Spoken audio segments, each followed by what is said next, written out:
سر اخر په څه خبره زموږ وایس پرنسپل صاحب دا سکول پرېښودو؟ سر دا خو ډېر بد شو.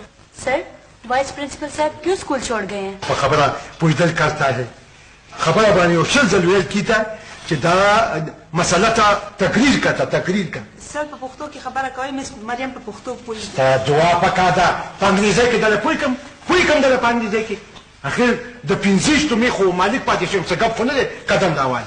سر دا خبره خو ډېره زیاته واورېده. دا خبره خو تاماسیم ډېره زیاته اورېدلې وه ځکه خو ځان مخکې کولو او د والدینو په نظر کې زه راغورځولم وایي تقریر مه کو. اصل کې خو زه ملته ناست وم خو چې تاسو په تقریر کې د پاټلۍ نه ښکته کوز شوئ نو ستاسو په ځای تاماس صاحب تقریر شروع کړو. نه شو دا ناروغ ده مازغو یې کار اوس پرېښودو وایي د پاټلۍ نه کوز شوې.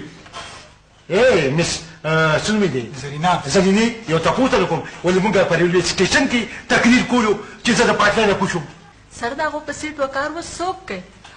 دا ځوان ټوټنی ځوان دا یو پرنسپل یې څنګه وایي نه پلار به مي کوم دی وایي که نه ولې دی تاسو سخت کاري خانتما ورته ما خبرې ته غوږ کېږده دا دی دا ځوان دی خو ګوره د سموسو حسابونه کولی شي د پیو حساب کولی شي د ټافیانو حساب کولی شي ولې ستاسو د تنخواګانو حساب به نه شي کولی. تماشا زه به تا ته ښیم د خدای په فضل سره چې زه دا سکول د خیره څخه ستا نه بغیر چلولی شم او که نه شم چلولی.